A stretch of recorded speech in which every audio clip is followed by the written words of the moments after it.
프란다스계의 진원지가 이곳, 바로 이곳입니다. 예. 무슨 말인지 알아요? 모르겠습니다. 여기서 안홍구 총장 나오시긴 했는데. 아니 지난번에 우리가 9월달에 이상민 의원님이랑 나와서 국민재산대책기 운동본부를 만들겠다고 제안을 했잖아요. 네.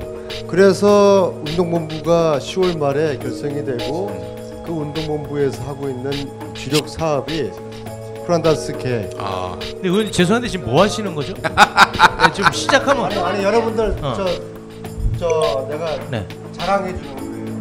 방송이. 네. 네. 여러분의 사랑으로 성장한 미궁 대장사랑. 미궁 대장사랑에서 신제품 미궁 유산균 사랑을 또 출시를 했습니다. 네, 그야말로 내 몸에 딱 맞는 맞춤형 유산균을 탄생시킨 거거든요. 네. 미궁 유산균 사랑, 그리고 더부룩한 사람, 장이 민감한 사람. 그래서 제품 이름이 너를 위한 헌정 유산균, 또 나를 위한 적중 유산균, 미궁 유산균 사랑 등등 이렇게 이제 여러 제품들이 있다는 겁니다. 네, 출시 기념으로요. 한 개를 구입하면 다른 유산균을 무료로 드리고 있습니다. 이벤트 연말까지만 진행하니까 서둘러 주시기 바랍니다. 예전에 그 유산균을 먹었는데 그냥 유산균 하면은 야쿠르트 생각만 했어요. 네. 뭐 그냥 맛있는가 보다 이 정도였는데 제가 먹고 나서 변이 아주 쑥쑥 빠졌는데 네. 미궁 대장사랑도 변을 쑥쑥 빼지 않습니까? 네. 그런 미궁 대장사랑에서 유산균 사랑까지 하면은 이건 뭐 어마어마하게 나올 것 같습니다. 네. 먹는 즉시 나올 것 같습니다. 그렇습니다. 사람에 맞춰서 예. 또 출시를 했으니까 예. 우리 저 MB에게는 예. 미궁 대장균 사랑을 권해드립니다. 준비했어? 준비한 거 아니야. 애드립이야. 애드립이야? 막 나와 그냥 나는. 알겠습니다. 네, 자 미궁 대장사랑이었습니다. 이제 현안으로 좀 들어가 보겠습니다. 네, 우리 대한민국 정치 거물 두 분이 나오셨으니까 요즘 가장 예민한 문제가 문재인 대통령의 방중과 관련해서 홀대론과 환대론 아주 정말 첨예하게 갈리고 있고 굉장히 뜨겁거든요. 아니 홀대로는 미친놈들이 한 얘기 아닙니까? 요걸 좀 정리를 좀 한번 해주시면 어떨까 싶습니다. 두 거물 정치인께서. 아니 근데 저는 물론 우리 국민 감정을 볼 때 중국이 이건 좀 이제 좀 껄끄럽게 보이는 부분이 분명히 있죠. 네네. 있는데 그렇다고 홀대론이든 환대론이든 그건 중요한 게 아니고 우리 국민의 이익이나 국가를 얼마나 이익을 위해서 좀 했느냐 문제인데 지금 어려운 조건에서 문재인 대통령이 사실은 사드 문제로 인해 경제적 타격이 크지 않습니까? 맞습니다. 예, 시기적으로 그래서 어떻게든 이 부분을 조금이라도 물꼬를 해결하려고 했던 노력에 대해서는 평가를 해야죠. 그러나 거기서 저 사람들이 좀 다소 섭섭한 걸 했든 잘 했든 그건 중요한 거 아니라고 생각합니다. 예. 중국을 최근에 언제 갔다 오셨어요? 한 7, 8년 전에 갔다 왔나. 예. 아이고 정말 거물 정치인이라고 평가를 받으셨는데 제가 잡담은 그만하시고 지금 중요한 현안이 11월 말에 네. 중국을 갔다 왔어요. 네네. 거기서 중국 공산당의 좀 핵심들을 좀 만날 기회가 있었어요. 제가 좀 주로 만났던 분들이 공산당 내부에 팔로군 연구회라고 있어요. 태자당이라고 들어봤잖아요. 네네네네. 태자당 내에서도 핵심이 팔로군 연구회예요. 그러니까 자기들이 과거에 혁명을 했던 군 장성들의 직계 가족들 중에서도 성골들만 따로 모아서 팔로군 출신들의 후손들이 팔로군 연구회를 만들었더라고요. 그분들 통해서 중국 내부의 핵심 분위기를 이렇게 하니까는요. 우선적으로 저에 대해서 알아요. 어떻게 아냐 그러면은 이상민 의원하고 저하고 작년에 성주에 사드 반대하시는 그 주민들을 격려하러 저희들이 내려갔어요. 그거를 그분들이 언급을 하는 거예요. 깜짝 놀랐습니다. 이미 이제 11월 말에는 그 내부 핵심들에서는 이제 한중 관계는 풀려야 되고 잘 풀릴 것이다. 그리고 다음 달에 문재인 대통령이 중국 오지 않느냐. 그러면은 더 길이 활짝 열릴 것이다. 그렇게 하면 11월 말에 내부 분위기를 제가 대충 이렇게 봤거든요. 네. 봤고 그리고 그때 노영민 주중 대사도 네. 이제 만났어요. 만나서 뭐 대사 입장에서도 중국 공산당 핵심들 그런 분위기를 잘 알고 그런 흐름에서 준비를 하고 계셨고 이번에 대통령이 가지 않았습니까? 홀 때든 아니든 간에 중요한 거는 한중 관계가 개선되는 흐름을 분기점을 만드는 거 아니에요. 예. 그죠? 사드에 대한 갈등도 해소가 된 것이고 이렇게 하면 이제 앞으로도 점점 한중 관계는 더 우호적이고 협력적인 관계로 가는 것인데 제가 볼 때는 야당에서 뭔가 번짓을 잘못 잡고 있는 것 같아요. 그러니까 적어도 물론 야당이 집권당에 대해서 또 문재인 정권에 대해 가지고 비판해야죠. 그러나 적어도 외교와 안보에 관해서는 한 목소리로 가야 되는 거거든요. 이거를 사사건건 발목을 잡으면은 외교 안보 이게 될 수가 없는 것이죠. 제가 볼 때는 자유한국당이 발목당 수준에 그냥 무조건 일단 발목 걸고 보는 거죠. 문재 대통령이 아침에 식당에서 그냥 서민들이 이용하는 식당에서 밥을 먹지 않습니까? 네. 그게 얼마나 보기가 좋아요. 그냥 고위 당국자들하고 밥 먹는 것보다 정말 전 중국의 인민들이 볼 때 문재인 대통령에 대해서 얼마나 우호적이고 호의적인 그런 이미지를 갖게 되겠어요.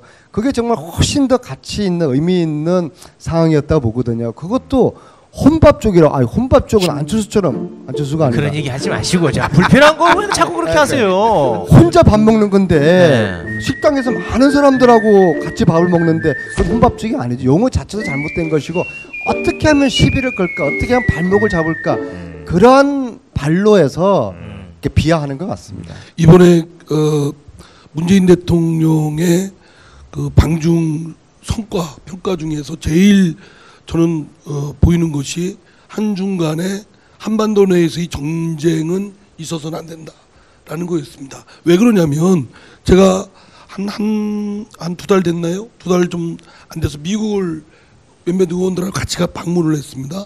근데 우리나라에서 매스컴을 통해서 본 미국의 분위기, 그러니까 집권 세력의 분위기는 매우 달랐습니다. 매우 호전적이고 그 북한은 물론이고 중국도 용납할 수가 없다. 그리고 굉장히 강경 정부 쪽도 그렇고 백악관 쪽도 그렇고 또 미국 공화당 의원들도 그렇고 미국 그 집권 세력을 뒷받침하는 그 싱크탱크 사람들도 그렇고 여차하면 치겠다 뭐 이런 얘기예요. 이런 상황이 우리 국내에서 보는 시각보다 훨씬 그래요? 예, 아주 전율을 느낄 정도였습니다. 큰일이네. 거기 갔던 의원들 다 여야 의원 관계없이 오히려 자유한국당 의원들도 좀 뭐 이렇게 좀 만류하는 뭐 그런 얘기들을 했는데 그런데 이제 이번에 그 방중하면서 사실은 우리 입장에서는 성경 말씀처럼 불경 말씀처럼 되뇌 있는 거 있지 않습니까? 굳건한 한미 동맹을 바탕으로 뭐 얘기했는데 어쨌든 한반도에서 전쟁은 없어야 난다는 것은 우리 한민족이면 다 같은 생각 아닙니까? 네. 있어서는 안 되고 네. 이건 한민족의 재앙이고 동북아의 재앙이고 큰일 나는 거죠. 그래서 그거를 있어서는 안 되겠다라는 것은 미국에 대해서도 상당 부분 제동을 걸 수 있는 외교적 효과가 있기 때문에 나는 매우 중요하다고 봅니다. 그리고 한반도의 비핵화를 주장하면서도 이 문제의 해결은 평화적으로 한다. 어떤 분들은 미국 트럼프의 성미를 왜 건드냐 그러는데 미국 트럼프의 성질을 건드리는 게 저기 합니까? 아니면 한반도의 전쟁을 막는 게 급합니까? 그죠? 예. 저는 그래서 매우 그 점에서 주체성이 있고 성과를 충분히 인정할 만한 방중이었다라고 평가를 합니다. 네. 이제 외교의 성과는 분명히 저도 좀 있었던 것 같고 그리고 아마 지금 언론들에서 공격한 포인트가 크게 한 3-4가지 있는 것 같은데 그 중에 제일 핵심이라고 하는 게 아마도 이제 그 딱 비행기에서 내렸을 때 외교부 차관 본가 나왔죠. 네, 차관보가 차관보. 네, 차관보가 나왔던 것 같은데 뭐 차관이 자리에 없으면 적어도 뭐 다른 더 상급에 누가 나왔어야 되는 것 아니냐. 그래도 우리나라의 대통령이 가는데 이런 얘기는 많이 하더라고요. 뭐 그거는 저도 같은 생각인데 네. 뭐 싸가지 없는 놈이 뭐 아무리 그냥 싸가지 없다고 생각하면 되죠. 싸가지 없는 놈이 한둘입니까? 모두 있고 그런 것 외교에서는 네. 뭐 감내할 건 감내할 수밖에 없고 실리가 제일 중요하긴 하죠. 아니 그럼 사실 지금 한중 관계가 전에 없이 좋았다 이런 표시를 중국이 낼 이유가 없는 때 아니에요. 사실 박근혜가 그렇게 완전히 이제 외교 사드로 인한 이제 외교적인 그 갈등이 지난 2년 동안에 얼마나 많은 우리의 그 중국에 투자한 중국과 교류하는 그 경제인들을 어렵게 했습니까?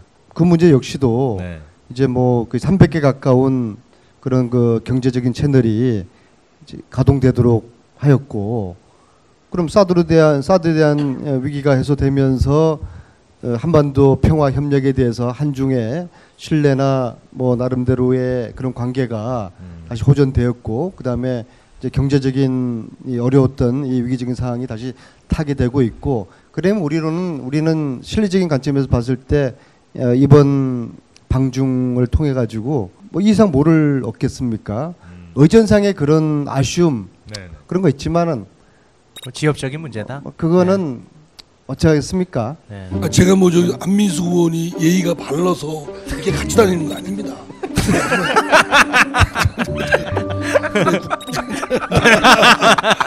뭐 그런 거고, 저는 박근혜 대통령이 결정적으로 정말 국익에 반하는 행위를 했다고 하는 것이, 아니 그 사드를 설치하느냐 안 하느냐는 중국 입장에서는 굉장히 위협 압박으로 엄청나게 느껴지는 부분이거든요. 그걸 유효적절하게 북한을 통해서 압박할 수 있는 전략적 카드를 그냥 전격적으로 이렇게 사드를 설치함에 따라서 배치함에 따라서 그 카드는 날아가 버렸죠. 알겠습니다. 크게 보면 지금 이 상황은 박근혜 정부가 설사한 것을 문재인 정부가 문재 대통령이 치우는 거예요. 그렇죠. 근데 그때 그 설사할 때 묵인하고 동조했던 설사였습니까? 그 설사였어요? 가령이 아니라 그냥 진짜 설사. 아까 그때 침묵하고 방조하고 동조했던 언론들이 지금 와가지고 트집 담는 거 보면은 웃기는 노릇이다. 그때 뭐 저 박근혜 좀 화가 나죠. 뭐 어디 저 사열 때인가 앞에서 뭐 바로 시진핑 옆에 서 있었다고 난리 나고 엄청 써댔었죠 그때. 뭐 한복이 어떻고 뭐 그런 거 했었죠. 자, 그러면 제가 정치를 잘 몰라서 궁금한데, 그 문재인 대통령이 중국을 방문하셨을 때 홍준표 대표는 또 아베한테 그 조활이지 않았습니까? 그런 거는 있을 수 없는 일입니까? 정치권에서는? 그러니까 이게 본인도 얘기를 했죠. 대통령이 외국 순방 중일 때는 국내에서는 절대 그 정쟁이나 또는 대통령을 비판하는 건 안 하겠다라고 또 일정 기간 동안 안 했어요. 근데 그게 불과 몇 개월 되지도 않아서 뒤엎고 금방 같은 시기에 일본을 방문해서 그 어쩌면 아베는 우리한테는 그 국민 감정상 도저히 용납할 수 없는 인물이잖아요. 그 인물 앞에 가서 그 문재인 대통령이나 우리 정부를 또 외교 정책을 폐마하고 비난하고 이게 말이 되게 상식이 너무나 몰상식한 양반이라 참 그렇네요. 그러니까 일본에서 하는 행동은 이제 차치하더라도 그렇게 아베를 만난 것 자체도 조금 있을 수 없는 일입니까? 글쎄요, 뭐 아베 만나는 것까지야 하지만 뭐 야당 대표니까 외국 가서 뭐 아베를 만날 수는 있겠지만 그 앞에서 자국 대통령을 비난하고 뭐 저기 지금 아베 정권하고는 자유한국당하고 코드가 맞는다는데. 이제 제가 봤을 때는 홍준표 대표의 그런 발언은 문재인 대통령을 비방할 목적이 있었지만 도리어 문재인 대통령 방중을 빛나게 한 그런 효과가 있었어요. 그냥 한순간 한순간 그냥 헛발질 할 거를 그냥 기다리는 호시탐탐 노리는 것 같고 아유, 참. 헛발질 하지 않으니까 그냥 이래저래 그냥 흠집 내려고 하는 것 같고 그러니까 여야가 좀 국익을 생각한다 그러면은 이런 특히 지금 얼마나 그 안보 외교가 지금 위중한 상태입니까?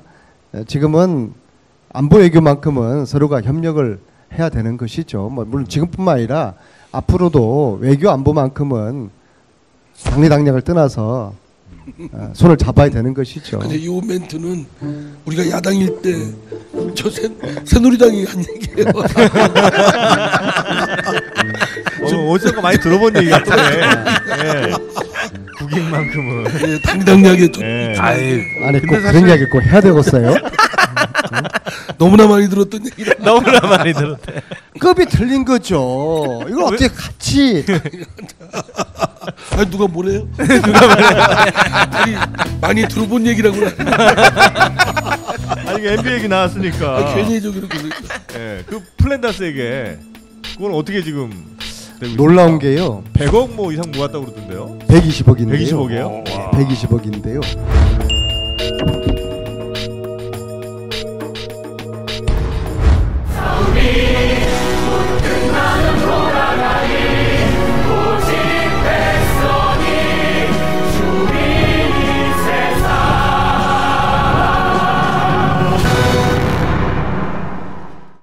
지방분권? 헌법을 개정한다고요? 그런데 실은 잘 모르겠어요. 지방분권이 뭔가요? 지역마다 자기 실정에 맞는 정책을 펼치도록 하는 제도입니다. 지역 실정에 맞는 정책이요? 지역 문제는 스스로 세금을 어디에 쓸지 결정하는 것입니다. 나눌수록 커지는 힘, 지방분권. 더 큰 나눔이 시작됩니다.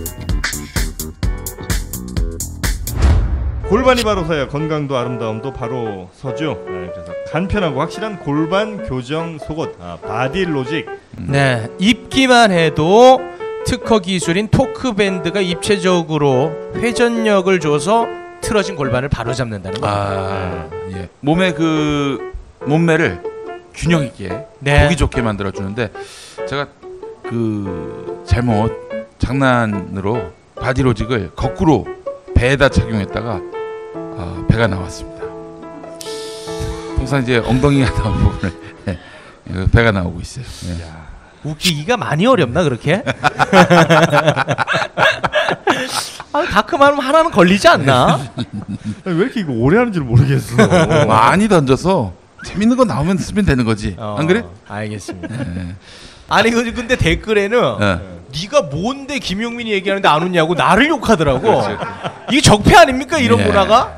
그게 바로 그게 바로 저의 힘입니다. 본인이 썼을지도 몰라. 우리 마누라가 썼을지 어떻게 알아? 네. 자, 포털 사이트에서 바디로직 검색하시거나 031-345-4550 지역번호 031-345-4550번으로 전화 주시면 되고요. 이 바디로직 효과를 못 느끼신 분들께는 100% 환불해 드립니다. 100% 환불 받은 분이 없는 걸로 알고 있습니다. 정확합니다. 왜냐하면 다 만족하니까. 맞습니다. 바디로직이었습니다. 플랜다스에게 그건 어떻게 지금 놀라운 게요. 100억 뭐 이상 모았다고 그러던데요. 120억인데요. 120억이에요? 120억인데요. 다스의 주식을 이제 매입한다는 거죠. 우리 이제 국민들이 이미 돈을 모아서. 여기 만마에서 듣는 분들은 설명해야 됩니까? 그래도 조금 살짝. 다스 내부를 들여다봐야 되는데 그러기 위해서는 우리가 일정 정도의 다스 지분을 가지고 있으면은 거기에 대한 권한을 행사할 수 있을 거 아니에요. 그래서 그것이 그 지금 그 권한을 행사할 수 있는 한도가 150억입니다. 지금 120억이 모였는데 2만 7천 명이 다스를 매입을 했어요. 아직 매입하지는 그렇죠. 않았죠. 주식을 지금 한 게 네, 아니라 네. 그 돈 가지고 이제 할 모금하고 것이죠. 있죠. 네. 그 돈 가지고 3% 주식을 이제 매입을 할 것인데요. 재밌는 것은 우리 국회의원들은 관심도 없어요 여기 대해서. 정말 손으로 꼽을 정도일 거예요. 그런데 요즘 세상은 국민들이 국회의원들보다 더 똑똑한 것 같아요. 그러니까 검찰도 제대로 조사하지 않고 사실 기재부에서도 다스 주식의 19%를 확보를 하고 있거든요. 네. 사실 기재부에서도 뭔가 권한을 행사하면은 이게 실체를 알 수 있을 것 같은데 이게 안 된단 말입니다. 그래서 이게 국민들이 다스계에 투자를 하면서 그런 정부 공권력을 압박할 수 있는 지금 굉장히 중요한 그런 계기로 작용하고 제가 있는 좀 것이죠. 쉽게 설명을 드리면요. 안원구 청장님 말로는 이렇습니다. 그러니까 이제 다스의 지분이 100%라면은 그 중에 20%를 캠코라고 그 국가가 갖고 있어요. 네. 19.3%. 예예. 아이 뭐 그게 그거지. 그 중에 3%를 사겠다는 건데 문제는 뭐냐면은 나머지 80%는 사실상 MB 소유의 MB가 실소유하는 지분으로 보인단 말이죠. 근데 MB가 다스의 실소유자로 드러나면 이 80%의 지분은 무의가 돼 버려요. 그럼 어떻게 되느냐? 3% 실질적으로 소유하고 있는 우리 국민들이 낸 그래서 국민들이 출자한 이 지분만 인정되는 것이고 따라서 이 지분이 대주주가 되는 것이고 따라서 다스는 국민 기업이 되는 거예요. MB는 다 날리고. 야, 진짜 명쾌하죠. 예. 예. 아유. 제가 국회 가서 했습니다. 그러니까 그 그러면서 안민석 동시에 다스가 이제 누구 건지에 대한 예. 실체가 확인이 그렇죠. 되는 것이죠. 이 3%를 갖게 되면은 다스의 실질적인 그 지분 소유자가 누군지 드러나게 되고 그러면 다스가 MB 거로 만약에 드러난다면 만약에 이걸 갖고 이제 80% BBK가 MB 거가 되는 그렇죠. 것이죠. 그렇게 되면 MB는 어떻게 된다? MB는 감옥 가야 되는 것이고 그렇게 이제 되는 거죠. 예. 근데 그 다스가 상장 회사가 아니지 않습니까? 그걸 어떻게 매입하는 거죠? 코에서 캠코를 통해서 이제 공매를 하는 거죠, 그죠? 예. 예, 그렇게 해서 그 중에 3%를 이제 취득을 하는데 그 3% 취득하는데 필요한 돈이 150억. 150억. 예. 그리고 지금 120억까지 모였어요. 정영진이 얘기 대단한 거죠. 거의 우리 의원님도 잘 몰랐던 것 같은데요. 저도 사실 이 다스계에 대해서 좀 전문가들 사이에서 사실 이게 좀 모든 것을 풀어줄 수 있는 맞는 키는 아니에요. 그렇죠. 여기 따른 좀 위험도 있기 때문에 분명한 것은 이러한 국민적인 운동을 통해 가지고 검찰이 다스 소유주를 확인한 게 지금 몇 달 됐는데 아직까지도 이게 밝혀지지 않고 있잖아요. 이런 과정에서 검찰도 압박감을 느끼겠죠. 그래서 그런 효과는 분명히 있는 것 같습니다. 문제는 앞으로 이것을 돌려줄 때 이걸 어떻게 운동본부가 돌려줘야 될지 이게 참 막막해요. 예. 아니 안민석 의원이 좀 지난번 나올 때와 좀 다르죠. 굉장히 정제돼 있어요. 정제돼 있는 게 아니라 굉장히 저 보신주의에 급급하고 있어요. 보신주의. 왜냐하면 요새 이렇게 북콘서트 하러 다니는데 한 20-30명밖에 안 온대요. 책도 잘 안 팔리고. 그것보다도 깡패들이 조금 찾고 옵니다. 깡패들이 와가지고 협박을 해가지고 쪼셨어요 지금. 그렇습니까? 그래서 상당히 하여간 뭔가를 그 전에는 뭐 잘 모르면서도 막 던졌거든요. 네. 알면서 던진 게 아니었어요. 그러다가 10개 던지면 그 중에 하나 맞을 거예요. 지금은 알고 있는데도 지금 뭐 추정한다 이런 어려운 용어 쓰고 있잖아요. 네, 조심스러워하시네. 왜냐하면은 이걸 단정적으로 말씀해 버리면은 저쪽에서 법적으로 문제를 삼아요. 이게 아직 밝혀지지 않은 것이거든요. 네. 저는요 이게 그러니까 참여정부 말기에 이 사건 수사가 1차 있었어요. 그러다가 제대로 안 돼서 다시 그때 대선을 앞두고 특검법이 통과됐어요. 네. 그리고 또 다시 그 다음에 또 뭐 검찰이 나서서 조사하느니 마느니 했어요. 다스 또는 뭐 BBK가 누구 거냐 못지않게 더 중요한 건 그때 수사했던 사람들이 있죠. 네, 맞아요. 검사들, 특검 네. 이 사람들에 대해서 얼마나 제대로 했는지를 철저히 조사해서 맞아요. 책임 물어야 된다. 진짜 맞습니다. 네. 흑과 백을 뒤바꿨다면 네. 진짜 그러면 누구보다도 엄벌에 처해야 됩니다. 맞습니다. 예. 그때 특검했던 사람 중에 그 검사가 어디 무슨 빌딩에 들어갔다는 사람? 영포 빌딩에. 영포 빌딩에. 네. 그거 굉장히 또 뉴스가 되기도 예, 했었었는데. 특검보 중에 한 명이 영포 빌딩에 새에 들어가 있었죠. 변호사 사무실 개업. 네. 여기 저 안민석 의원 지금 말 뱉질 않잖아요. 또 고발당할까? 그러네요. 네. 정치하시면서 고발 몇 번 당해 보셨어요? 난 한 번도 안 당해봤어요. 지난 1년 동안에 워낙 고소고발을 많이 당하다 보니까는요. 그러니까 그게 이제 지난 15년 동안 실제 당하신 전부 것보다 다- 한 1년 사이에 받으신 게 훨씬 더 많죠? 아 그렇죠. 근데 이게 피곤하거든요. 피곤하죠. 피곤해요. 네. 지금 이제 노승일 부장 뭐 후원 계좌 열었다고 그걸로 또 누가 고발해가지고 아니 후원금이 1,000만 원은 넘으면은 이거를 신고를 미리 해야 예, 되더라고요. 예, 맞습니다. 그래서 그 박창일 신부님께서 계좌를 그 오픈해가지고 제가 홈페이지에 그것을 홍보를 했는데 이걸 이제 고발을 했어요. 피곤해요. 고소고발 당하면. 그래서 저는 주진우나 김어준이가 거기는 뭐 정말 시도 때도 없이 당하잖아요. 네. 정말 힘들고 피곤할 거예요. 그리고 주위에서 그런 힘든 시간 겪는 줄을 잘 몰라요. 잘 모르고.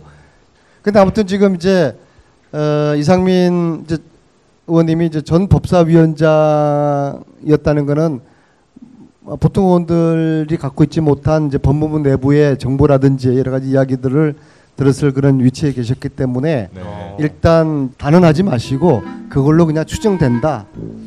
그렇게만 좀 정리하시죠. 의심이 된다.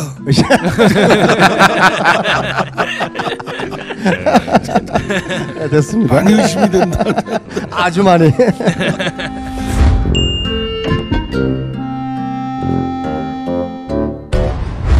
입고 걷기만 하면 허리 통증이 완화되는 속옷이 있다?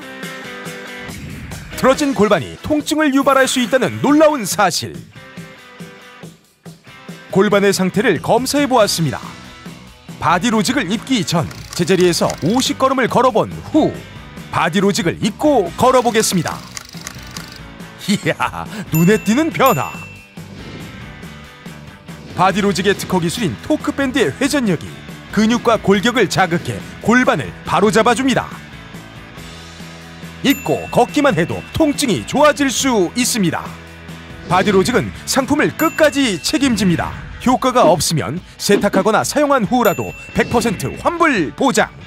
자세한 환불 규정은 홈페이지를 참조해주세요.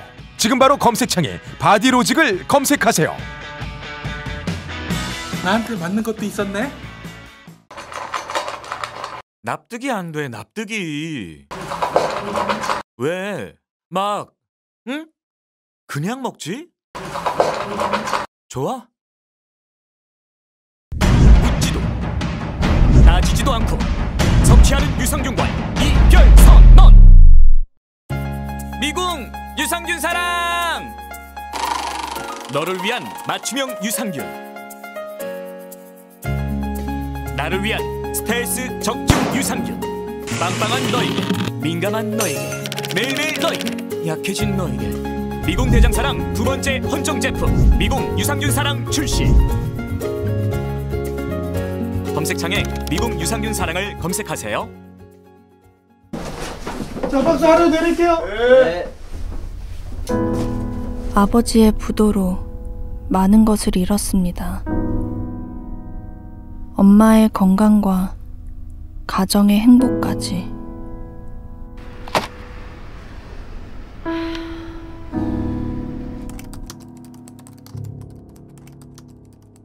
저도 새로운 희망을 품을 수 있을까요?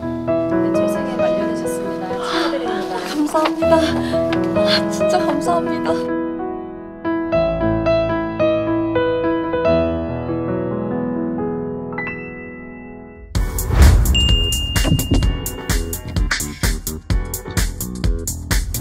겨울철 최고의 별미 하면 역시 과메기겠죠. 죽도 어시장 상인협동조합의 과메기. 너무나 살살 녹는 과메기를 여러분께 소개해드립니다. 네, 뭐 맛 좋은 거는 이제 더 이상은 제가 강조하지 않겠습니다. 지겨워요. 계속해서 말씀을 드렸으니까. 근데 이게 우리 몸에 그렇게 좋다고 합니다. 과메기가요? 네, 피부에 좋고요. 성인병 예방과 숙취에 탁월한 효과가 있다고 합니다. 아이고. 근데 이 과메기를 술 없이 어떻게 먹습니까? 술 없이요? 예. 그 술을 같이 먹어도 안 취해. 아, 그래서 숙취에 좋다는 거예요. 네. 숙취 제거에 좋겠지. 네네. 숙취에 좋을 수는 없는 거니까. 아니 근데 엊그저께 보니까 부산에서 벌어진 일인데 어떤 남자 두 분이 과메기는 꽁치로 만든다. 아니다, 청어로 만든다. 이걸로 싸움이 붙어가지고 둘이 결국에는 싸움이 났어요? 그래서 이제 주먹질이 오가고 그랬었어요. 뭘까요? 청어 아니에요? 원래는 청어로 만드는데 요즘은 가격 때문에 다 꽁치로 만들죠. 그렇지만은 이건 청어로 만듭니다. 네. 죽도 과메기는 그렇습니다. 죽도 어시장 상인협동조합의 과메기는 청어로 만듭니다. 네.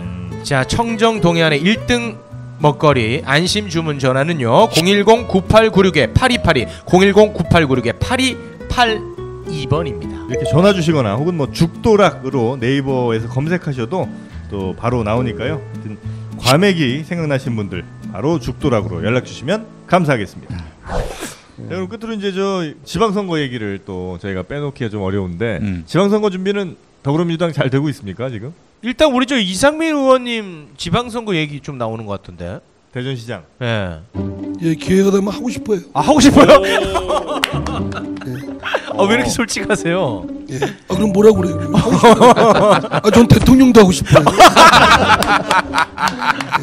예. 진짜 제가 그 작년까지만 해도 안민석 의원보다는 훨씬 지명도에서 앞섰죠. 최순실 그 이후. 지금은 안 돼. 안민석 지금은 뭐 밀렸어. 근데 안민석을 그렇게 경쟁 라이벌 상대로 삼아요. 근데 안민석 큰 지도자가 그렇게 최순실이 도와줬는 최순실 장학생이잖아요. 최순실 장학생. 그럼에도 불구하고 지금 경기도지사의 물망에 오른 여러 사람이 있는데 이재명 시장을 못 꺾어요. 뭐 그런 얘기를 하세요. 이재명 시장도 둘 다 그 안민석 의원이나 둘 다 최순실 장학생인 것만 틀림없거든요. 근데 안민석 의원이 지금 막 굉장히 잘난 척하잖아요. 그리고 맘마이스를 비롯해서 김어준 거기서도 막 펌프질하고 있고, 그죠? 근데 못 올라가요 이렇게. 자존심 상하셨어. 이거는 기분 나빠. 경기도 같은 경우에는 지금 현재 기준으로 보면 이재명 시장이 압도적인 우위에 있어요. 그렇죠. 압도적인 우위에 있는데 이재명 시장은 전해철과 이재명 두 1대1 대립으로 경선 치르는 걸 굉장히 부담스러워해요. 왜냐하면은 친문하고 싸우는 것에 대해서 부담스러워해서 이재명 시장 쪽에서는 저를 이 경선판에 끌어들이려고 해요. 본인도 웃어. 야 진짜 이거 의원님 그만하세요. 진짜. 왜 그래요? 여기까지 할까? 더 재미난 이야기 있는데 그럼 여기까지 하죠.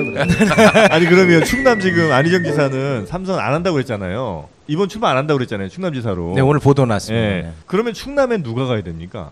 충남은 양승조, 그다음에 김수현, 박수현. 박수현. 막보내네. 박수현. 그리고 아마 지금 아산시장 복귀왕. 아마 그렇게 준비를 하고 있는 걸로 알고 있는데요. 지금 현재 여론조사는 아마 박수현 의원이 박수현 지금 청와대 대변인. 우리 보고 대전시장 경기지사 다 뭐 관련돼 있는 저는 거죠. 나가고 싶어요.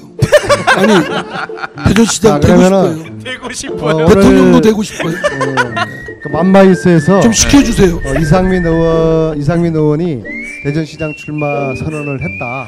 그렇게 정리해도 되겠습니까? 아니 제가 되고 싶고 하고 싶다고 그랬어요. 그리고 하면 잘할 사람이라고 생각해요. 그게 그거예요. 아니야 이건 거기까지만 얘기해. 박수 한번 쳐주세요. 와 진짜 솔직하시다. 네. 제가 이제 북토크 최강근 가지고 북토크 50회를 한 게 세계 기네스북에 오를 감이거든요. 그러니까 전국을 다니면서 쭉 사람들의 이야기를 들을 기회가 이번에 있지 않습니까? 앞으로 이제 70년, 그러니까 지난 70년은 불의한 세력이 우리를 지배했다고 봐요. 그러니까 친일 또 반공 그러한 세력들이 기득권 권력을 가지고 자신들의 호의호식하고 주물이 배불리는 부정축제하고 앞으로 70년은 정의로운 세력이 정치를 해야 되지 않겠습니까? 예. 좀 이번 지방선거가 그런 분기점인 것 같아요. 앞으로 50년 이상을 내다보는 큰 판을 지금 짜야 될 것 같아요. 그런 의미에서 그러니까 발상의 전환을 한번 해보자 이 이야기를 드립니다. 발상의 전환으로 저기 안민석 의원이 대구시장 가면 어때? 아니 아무리 인연이 없는 데를 그냥 툭툭 의원직 사퇴하고 그거는 아니 이만큼 전국을 돌아다니고 내가 볼 때는 저 외국에 가서도 이렇게 전폭적인 이렇게 지지를 받고 있는데 두려워요? 아니 두려워요. 정치라는 게 그런 거 아닙니까? 전쟁은 총칼로 하고 정치는 명분으로 하는 건데 명분이 없다. 명분이 있어야죠. 그럼 안민석 의원이 경기도지사 나가는 게 명분이 있어요? 아니 뭐 그럼 내가 경기도지사 나가면 안 돼요? 그냥 내가 볼 때는 안민석 의원이 경기도지사 나가는데 네. 이재명 시장하고 붙었으면 좋겠어요. 진짜요? 네, 붙어서 제가 볼 때는 결코 안민석 의원이 밀리지 않는다. 그건 뭐 장담할 수는 없지만 약간 뭐 선전은 할 거라고 생각돼요. 네. 아니면 밀려서 겸손해지길. 지금은 기가 많이 죽어 있어요. 그러니까 어쨌거나 예. 이게 지방선거가 네. 이제 개인이 이기는 게 아니라 이게 이제 문재인 정부의 실질적인 중간평가 승리잖아요. 그렇죠. 중간평가 성격이고 네. 우리 전체가 이기는 이 판을 만들어 보는 게 물론 개인의 의사, 개인의 어떤 뭐 정치적인 야심이나 목표도 중요하지만은 우리 전체가 함께 승리하는 그 그림을 만드는 게 중요하고 저도 그 길에 그 그림에 뭐 제가 불쏘시개 역할이 필요하다 그러면은 마다하지 않고 뭐 도전을 해야 되겠죠. 네, 알겠습니다. 아마 이재명 시장 쪽에서는 이재명 선거대책본부 본부장을 맡겠다. 불쏘시개를 그렇게 받았다. 불쏘시개. 그 당내 분위기가 솔직히 요즘 뭐 당 지지도도 높고 그러다 보니까 야 이번에는 나가면 돼 뭐 이런 분위기로 갈 수 있잖아요. 그리고 그렇게 가면 사실 지금까지 역대 선거들에서 그럼요. 좋지 않은 도구로 작용할 겁니다. 선거에서 가장 위험한 게 뭔지 아세요? 자만하는 네, 거예요. 네. 자만하고 방심하는 순간 유권자들이 기가 막히게 알아쳐서 쟤들 좀 벌을 줘야 되겠다, 책찍을 줘야 되겠다 해서 선거 결과가 아주 패배로 이어지는 경우가 많죠. 지금 6개월 남았잖아 지방선거. 앞으로 6개월은 6년의 기간입니다. 무수한 정치적인 변화, 어떠한 일들이 예측 불허한 일들이 일어날지 모르는 것이거든요. 그래서 지금 이럴 때일수록 우리는 긴장해야 되고 자만하지 말고 방심하지 말아야 되는 것이죠. 뭐 다 이긴 선거다. 라고 생각하는 순간 우리는 지게 돼 있습니다. 저는 이제 이렇게 생각합니다. 지금 여론조사하면 민주당이 한 50% 가까이 지지도잖아요. 다른 당은 뭐 속된 표현으로 죽쓰고 있다 할 정도. 아마 자유한국당 지지자들 분명히 숨어 있습니다. 그래서 그 사람들이 여론조사할 때는 요즘 같으면 홍준표 대표나 뭐 자유한국당 하는 거 보면 뭐 응답이라도 하고 싶겠어요. 그죠? 그런 것들이 숨어 있기 때문에 상대적으로 민주당의 지지표가 많은 것처럼 보이지만 실제로 어느 선거 때도 보면 그 민주당이 한 10 내지 20%였습니다. 자유한국당이 막 40~50%였고 그렇기 때문에 뭐 국민들 그 성향이 갑자기 바뀌어서라고는 생각 안 합니다. 그리고 막판에 결국에는 야권 후보들이 단일화될 가능성이 많다고 보거든요. 그러면 이번 지방선거도 만만한 선거가 아닐 겁니다. 현역 의원들 가운데 지금 지방선거 준비하시는 분들이 꽤 됩니까? 꽤 됩니다. 아 그래요? 그러면 또 재본선도 또 한참 또 하겠네요. 만약에 그렇게 되면. 그렇죠. 근데 이제 정식으로 당에 우리 당이 지금 120석밖에 안 되잖아요. 그러니까 이제 현역 의원 한 자리가 좀 아쉬운 입장이죠. 그러니까 후임이 확실치가 않으면 뭐 그 정도 저기가 안 되면 섣불리 나가는 것도 쉽지 않은. 그럼 우리 이상민 의원님 뭐 후임이 확실합니까? 저는 뭐 아니죠. 근데 저는 평소에 후배들 키우는데 열심히 해왔던 사람이기 때문에 안민석 의원하고 좀 다른 게 그런데. 경선을 할 때는 의원직을 유지를 하거든요. 경선을 출마선을 하면서 사실은 나 의원은 내가 배치 던지겠다. 라고 하면 이게 감동의 정치가 되는 건데 사실은 그렇게 용기 있는 아니 용기보다도 현역들이 당연편이 그렇게 녹록지가 않아요. 만약에 그러면 그렇죠. 다 지방선거 뭐 이렇게 또 핑계를 대죠. 핑계를. 네, 근데 아무튼 이제 그건 쉽지 않는 후보가 결정이 될 경우에만 국회의원을 사퇴하기 때문에 그렇죠. 뭐 실질적으로 많은 현역들이 뭐 출마 경선에 도전한다고 할지라도 결국에는 끝에 후보로 결정된 사람은 한 사람이기 때문에 그렇게 생각보다 국회의원 배지가 많이 비는 그러지는 않을 거예요. 네, 알겠습니다. 네. 그래도 하여튼 대여섯 석이라도 빈다고 해도 지금 굉장히 큰일 나죠. 아쉬운 그런 상황일 수도 있을 것 같아서. 예. 재보궐은 특히 우리가 아주 쉽지가 않습니다. 네. 알겠습니다. 하여튼 뭐 많은 국민들의 지지를 현재 받고 계시지만 늘 긴장하신 모습을 또 저희가 뵙게 되기를 바라겠습니다. 네, 역시나 오늘 두 분 굉장히 재밌었고요. 예. 아 너무나 유쾌했습니다. 하나만 더 좀 여쭈면 화장 시급해 줄 건데 진짜. 빨리 끝내고 끝낼까? 미안해. 나 지금 죽을 것 같아. 홍준표 22일 날 이제 대법원 판결 나오는데 두 분의 전망 짧게. 파기환송이냐, 유죄 취지의 파기환송이냐, 아니면 2심 무죄가 그대로 인용되느냐. 저는 유죄 취지의 파기환송이 날 것 같다는. 그 근거는 어떻게? 법률적으로 얘기할까요? 예. 아니 여러 증거들 뭐 이렇게 나온 거 보면 그거 결국은 판사의 자유심증인데 그 항소심에서는 무죄 나왔죠. 예. 그게 너무 상식에 그러니까 경험치게 반하는 것들이 많아요. 저는 제 입장이었다면 제가 판사였다면 저는 유죄 그 정도 일반 사람들이 그 정도 증거 있으면 다 유죄였어요. 예, 우리나라 판사들이. 근데 왜 홍준표 대표한테만 무죄일까 싶습니다. 저는 그 정도의 여러 가지 정황 증거들을 하면 홍준표 대표의 진술은 믿을 수가 없고 그 주변 여러 가지 등등이 증거가 더 신빙성이 있고 그렇다면 종합적으로 볼 때 유죄라고 판단을 해야 되지 않을까 싶습니다. 예. 뭐 제 개인적인 소견이니까. 예. 의원님. 전 법사위원장님의 의견에 토를 달지 않겠습니다. 네. 끝에가 좀 이렇게 화목하게 마무리가 좀 되는 것 같습니다. 자, 끝으로 우리 청취자분들 혹은 뭐 여기 계신 우리 관객분들께 끝 마무리 인사 좀 부탁드리겠습니다. 아니 지난번 나왔을 때가로부터 한 몇 개월 됐죠? 한 4, 5개월, 6개월? 뭐 한 4개월 정도 된 것 같습니다. 예, 굉장히 길었습니다. 저는 매주 나오는 줄 알고 첫 번째 출연 섭외 이렇게 응했고 또 첫 번째 출연해서 히트도 쳤고. 히트 쳤어요. 예, 그래서 계속 올 줄 알았는데 한 4, 5개월 만에 이렇게 왔어요. 그것도 저한테 김영민 선생님 저한테 직접 전화 주세요. 알겠습니다. 예. 그렇게 저한테 직접 전화를. 네네. 두 분도 그날 첫 출연하고 곧바로 전화드리겠습니다. 그리고 우리 뭐 하시는 프로에 저를 불금쇼 부른다고 했잖아요. 근데 부르신 적 없잖아요.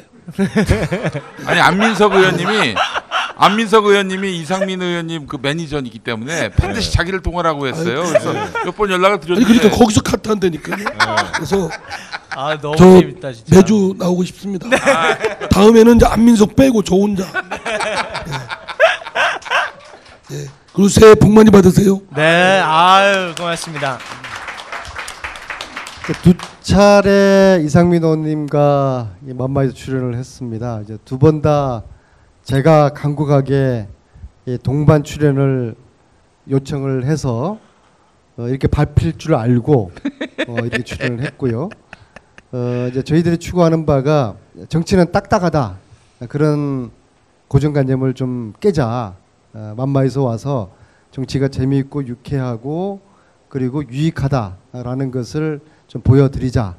그리고 형님은 저를 차근차근 밟으셔라. 그게 이제 다 사전에 정말입니까? 합의가 된 것이고 제가 통 크게 너를 밟겠다 해서 하더라도 하실 때 제가 통 크게 양해를 해서 이해하지 못할 그런 장면들이 연출됐다 이렇게 말씀드리고요. 새해에는 뭐 세 번째는 이상민 의원님 혼자만 한번 톰과 제리에서 하나가 빠지면은 얼마나 쓸쓸하고 비참한지 다음에는 이상민 의원 단독으로 한번 출연을 한번 모셔도 되겠습니까? 그럼요. 알겠습니다. 그 비애를 한번 맛보십시오. 성탄 잘 보내시고 새해 복 많이 받으시기 바라겠습니다. 감사합니다. 네, 두 분께 큰 박수 부탁드리겠습니다. 어디 갔어 저 친구? 저 화장실 갔어요. 화장실 갔어요. 네, 정말 급해요. 예. 방광이 작아요. 얘가. 방광이 작아서. 네. 방광만. 하여튼 뭐 전체적으로 같이 작아요. 너무 아프게 그러지 마시고. 네, 하여튼 함께해 주신 여러분 대단히 고맙습니다. 감사합니다.